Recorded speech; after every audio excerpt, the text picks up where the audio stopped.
নমস্কাৰ আজি এটা বিশেষ কাৰণত মই এই ভিডিঅটো বনাবলৈ বাধ্য হলো আজি দেখা গল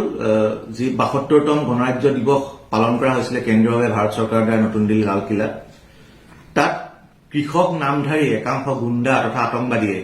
তাত আজি যথেষ্ট উপদ্ৰৱ চলালে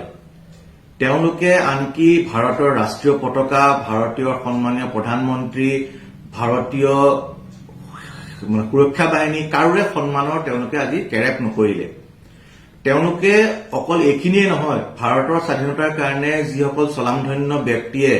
নিজৰ জীৱন পৰ্যন্ত বলিদান দিছিলে তেখেতসকলকো আজি মই ভাবো চূড়ান্তভাৱে অপমান কৰিলে কাৰণ ৰাষ্ট্ৰীয় পতাকাৰ কোনো কাৰণতে ৰাষ্ট্ৰীয় পতাকাৰ অৱমাননা বা অপমান আমি ভাৰতীয় হিচাপে আমি সহ্য কৰিব নোৱাৰো কৃষক আন্দোলন কিয় হৈছে কৃষকসকল শুদ্ধ ভুল বা কেন্দ্ৰীয় চৰকাৰৰ নীতি ভুল শুদ্ধ সেই বিষয়ে মই ক'বলৈ যোৱা নাই মোৰ কথা হ'ল তেওঁলোকে কৃষক আন্দোলনৰ গয়না লৈ পেলাই যি আজি উপদ্ৰৱ চলালে সেই উপদ্ৰৱৰ বাবে সমগ্ৰ বিশ্বৰ ওচৰতে ভাৰতবৰ্ষৰ এখন বিশাল গণতান্ত্ৰিক দেশ আমি যথেষ্ট লাজ পাইছো কাৰণ গণৰাজ্য দিৱসত আমাৰ এটা স্বাভিমানৰ প্ৰতীক সেই প্ৰতীকৰ দিনা তেওঁলোকে অত্যাচাৰ চলাই সমগ্ৰ বিশ্ববাসীৰ আগতে আমাক লজ্জানত কৰিছে আৰু কৃষকসকলৰ যিটো দাবী উক্তি সেইসকলৰ বিষয়ে মহামান্য উচ্চতম ন্যায়ালয়েও ৰায়দান দিছে সেইমতে কেন্দ্ৰীয় চৰকাৰেও কাম কৰিব আৰু যিসকলে আইনীভাৱে সঠিকভাৱে আন্দোলন চলাই গৈছে তেওঁলোকৰ শান্তিপূৰ্ণ আন্দোলন চলাই যোৱাটো সেইটো গণতন্ত্ৰৰ ভিতৰৰ এটা প্ৰক্ৰিয়া তেওঁলোকে চলাই যাওক কিন্তু এইদৰে বিলাসী গাড়ী লৈ মাৰ্চিডিজ গাড়ী লৈ বা চিঞৰ বাখৰ কৰি খালিস্তান বা পাকিস্তানৰ পতাকা লৈ জোকাৰি তেওঁলোকে যি আন্দোলন কৰিছে সেইটো দৃষ্টিকটো হৈছে আৰু চূড়ান্তভাৱে অপমানজনক হৈছে আমাৰ সমগ্ৰ ভাৰতবাসীৰ কাৰণে তেওঁলোকে কৃষি আন্দোলনৰ গয়না লৈ এক দেশত এক অৰাজক পৰিস্থিতিৰ সৃষ্টি কৰিব বিচাৰিছে যাৰ বাবে মই ভাবিবলৈ বাধ্য হৈছো হয়তো ইয়াত কোনো বিদেশী শক্তিৰো হাত থাকিব পাৰে এইখিনিতে মই আপোনালোকক আৰু এটা কথা কৈ থওঁ যে যোৱাকালি বিভিন্ন নিউজ মাধ্যমৰ জৰিয়তে আমি জানিবলৈ পাইছো যে অসমৰ পৰাও 13 নে 14 জনীয়া দল এটা এই কাৰ্যসূচীত ভাগ লবলৈ নতুন দিল্লীলৈ অনা হৈছে আৰু তেওঁলোকৰ আজি কিছু নিউজো আমি দেখিব পাইছো যে তেওঁলোকে এই কাৰ্যসূচীত এই নামধাৰী কৃষক আন্দোলনত তেওঁলোকে ভাগ লৈছে কৃষকসকলক সমৰ্থন জনাবলৈ মোৰ এইখিনিতে কথা হ'ল যে এই অসমৰ পৰা যি 13 জনীয়া দলটো গৈছে তাৰ ভিতৰত আপোনাৰ কৃষক শ্ৰমিক সংঘৰ সোণেশ্বৰ নৰ ডাঙৰীয়া দীনেশ দাস আৰু আপোনাৰ নিখিল ভাৰত কৃষি সভাৰ জয়ন্ত গগৈ তেওঁলোকক মই ক'ব পাৰো যে তেওঁলোক কৃষক বা কৃষকৰ সমস্যাৰ সৈতে জড়িত ব্যক্তি তেওঁলোকে তাত প্ৰতিবাদত অংশ ল'বলৈ গৈছে কিন্তু বাকী যিকেইজন ব্যক্তি আছে তাৰ ভিতৰত মই প্ৰথম নাম ল'ব বিচাৰিছো হিমাংশু দাস তেওঁ এই আন্দোলনৰ সময়ৰ পৰা কিছুমান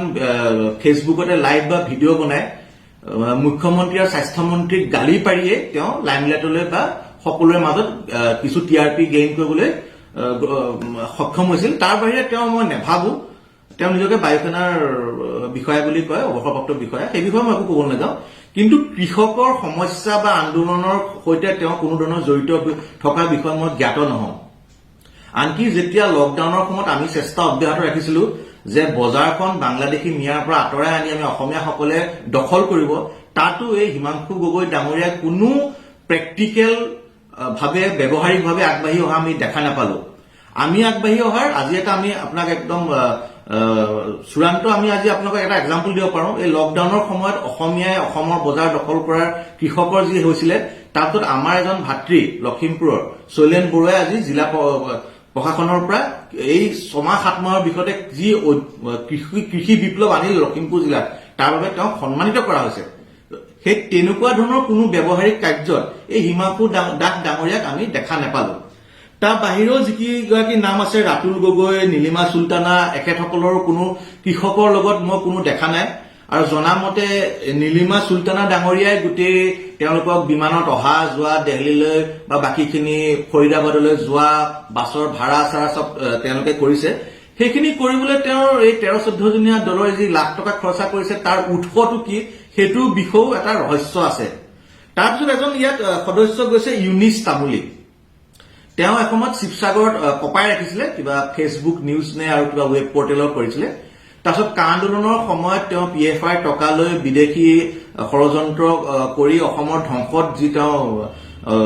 এটা এক্টিভ পাৰ্ট পাইছিলে তাৰ বাবে অসম আৰক্ষীয়ে তেওঁক গ্ৰেপ্তাৰ কৰি বহুদিনলৈকে তেওঁ কাৰাগাৰত বন্ধ ৰাখিছিলে পিছত তেওঁ জামিনত ওলাই আহিছে এতিয়া মই বুজি নাপাওঁ যে এই ইউনিছ তামুলী ডাঙৰীয়া কি ধৰণে কৃষক আন্দোলনত জড়িত বা কৃষকৰ সমস্যা লৈ তেওঁ কিমান আৱেগিক বা তেওঁ কিমান কনচাৰ্ণ মোৰ মূল কথাখিনি হ'ল এয়া মই অকল অসমৰে উদাহৰণ দিছো বাকী ৰাজ্যৰ পৰাও যিখিনি প্ৰকৃত বা জেনুইন কৃষক আছে বা যোনে কৃষি লগত সামগ্ৰী উৎপাদন বা বিতৰণৰ লগত জড়িত আছে তেওঁলোকৰ প্ৰকৃত কেইজন মানুহ এই হিংসাত্মক আন্দোলনত আগবাঢ়ি আহিছে কাৰণ যিকেইজন প্ৰকৃত খেতিয়ক তেওঁলোকে এতিয়াও শান্তভাৱে আন্দোলন কৰি আছে আৰু কিছুমানে নিৰবিচ্ছিন্নভাৱে নিজৰ কৃষি কৰ্মত এতিয়াও লাগি আছে কিন্তু এই আন্দোলন কৰিবলৈ অহা এই বিলাসী লাইফষ্টাইল লিড কৰা বা নিজকে খালি ফটা লেকচাৰ মাৰি নিজকে ডাঙৰ নেতা জাহিৰ কৰিবলৈ বিচাৰি এই যে আজি ৰাষ্ট্ৰীয় পতাকা অৱমাননা কৰিলে এওঁলোক আচলতে কোন ভাৰত চৰকাৰৰ বা অসম চৰকাৰৰ বা প্ৰত্যেকখন ৰাজ্য চৰকাৰৰ গৃহ বিভাগে বা আৰক্ষী বিভাগে এওঁলোকৰ ওপৰত কিবা আইনী ব্যৱস্থা গ্ৰহণ কৰিবনে কাৰণ যদি নকৰে এইটো মোৰ মতে এটা ষড়যন্ত্ৰমূলক দেশত অস্থিৰতা